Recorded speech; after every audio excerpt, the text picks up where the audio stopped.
Assalamualaikum warahmatullahi wabarakatuh. Perkenalkan, nama saya Nanda Iqbal Hanafi dari kelas Probabilitas dan Statistik kelas B dengan NIM 21120130109. Dan karena NIM saya adalah X-nya 0, Y-nya 9, X kali Y sama dengan 0, maka di sini saya akan menjelaskan mengenai teori permutasi dan kombinasi. Nah, untuk agenda kita pada pertemuan hari ini, yang pertama adalah kita akan membahas mengenai teori permutasi dan contoh soalnya. Yang kedua, kita akan membahas teori kombinasi dan contoh soalnya. Nah, langsung saja kita masuk ke topik yang pertama, yaitu mengenai teori permutasi. Permutasi adalah penggabungan suatu kumpulan objek dengan memperhatikan urutannya. Maksud dari memperhatikan urutannya itu sebenarnya gimana sih? Di sini kan ada memperhatikan urutannya. Langsung kita cek pada slide selanjutnya. Nah, dalam permutasi, urutan penyusunan suatu objek itu diperhatikan. Misalnya kita punya bilangan 1, 2, 3. Nah, itu kita pengen nyusun.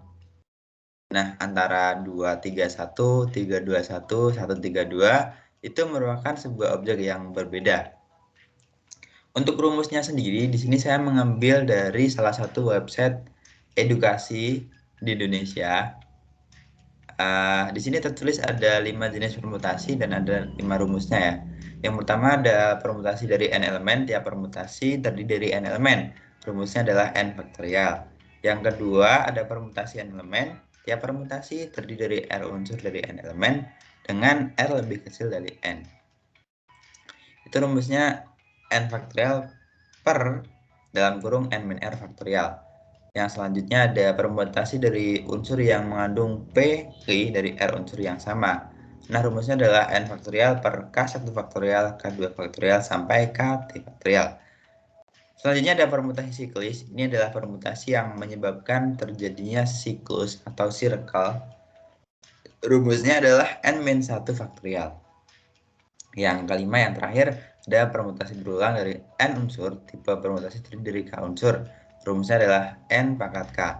Nah, keterangan untuk variabel-variabel di sini itu N itu banyak elemen, K itu banyak elemen yang sama, dan tanda seru itu merupakan simbol faktorial. Kita masuk ke contoh soal permutasi. Di sini saya punya sebuah contoh soal. Sebuah sekolah akan menyusun tim olahraga yang terdiri 5 orang siswa yang akan dicalonkan untuk menjadi pemain. Namun hanya 3 orang yang boleh menjadi pemain utama. Tentukan banyak cara yang bisa dipakai untuk memilih para pemain utama tersebut. Nah, di sini kita tulis dulu nih apa saja yang diketahui. Yang pertama kan ada jumlah siswa yang akan dicalonkan dalam tim olahraga, ada 5. Terus jumlah yang boleh main jadi pemain utama itu ada 3, ada 3. Nah, sesuai rumus tadi di slide ini, maka dapat ditentukan dari permutasi 5 dan 3.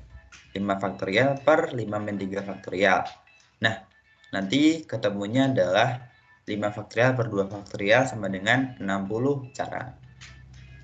Mungkin untuk permutasi segitu saja, kita akan lanjut ke topik kedua, yaitu kombinasi. Semoga dapat paham ya. Langsung saja kita sikat kombinasi, teori kombinasi. Yang kombinasi adalah penggabungan suatu kumpulan objek tanpa memperhatikan urutannya. Bedanya dengan permutasi tadi kan, kalau permutasi urutannya itu diperhatikan. Nah, kalau kombinasi itu tanpa memperhatikan. Kita pahami lebih dalam mengenai kombinasi. Dalam kombinasi, urutan penyusunannya itu tidak diperhatikan. Misalnya kita mempunyai bilangan 1, 2, 3. Nah, kita pengen menyusun nih antara 2, 3, 1, 3, 2, 1 itu merupakan sebuah objek yang sama. Untuk rumusnya sendiri ada NCR, N faktorial per N min R faktorial kali R faktorial. Dengan C-nya itu kombinasi, N-nya itu jumlah elemen, R adalah jumlah kejadian yang harus dipilih, dan tanda seru merupakan simbol faktorial. Untuk contoh soalnya sendiri, di sini dalam suatu rapat yang dihadiri 8 orang yang baru pertama kali bertemu, 8 orang tersebut berkenalan dan berjabat tangan satu sama lain agar mereka saling kenal. Nah, ini kasusnya itu sebelum pandemi ya, ini mungkin ya. Karena kan kalau pandemi udah nggak bisa jabat tangan nih, udah susah buat jabat tangan. Terus ada beberapa banyak jabat tangan yang dilakukan. Nah, untuk pembahasannya sendiri, Ini berarti dengan rumus 8 kombinasi 2. 8 faktorial kali per 2 faktorial kali 8 min 2 faktorial, dan setelah dihitung-hitung maka akan ketemu di sini 28 cara. Jadi banyaknya jabat tangan yang dilakukan adalah 28 kali. Oke, mungkin untuk kombinasi juga cukup ya. Nah, di sini saya akan menyimpulkan dari penjelasan saya tadi. Ada dua kesimpulan yang saya dapat, yaitu mengenai permutasi dan kombinasi. Yang pertama, permutasi adalah penggabungan suatu kumpulan objek dengan memperhatikan urutannya. Kalau kombinasi adalah penggabungan suatu kumpulan objek tanpa memperhatikan urutannya. Jadi perbedaan di sini itu adalah pada apakah cara menyusunnya itu memperhatikan urutan atau enggak. Kalau dia enggak memperhatikan urutan berarti dia kombinasi. Kalau memperhatikan urutan berarti dia permutasi.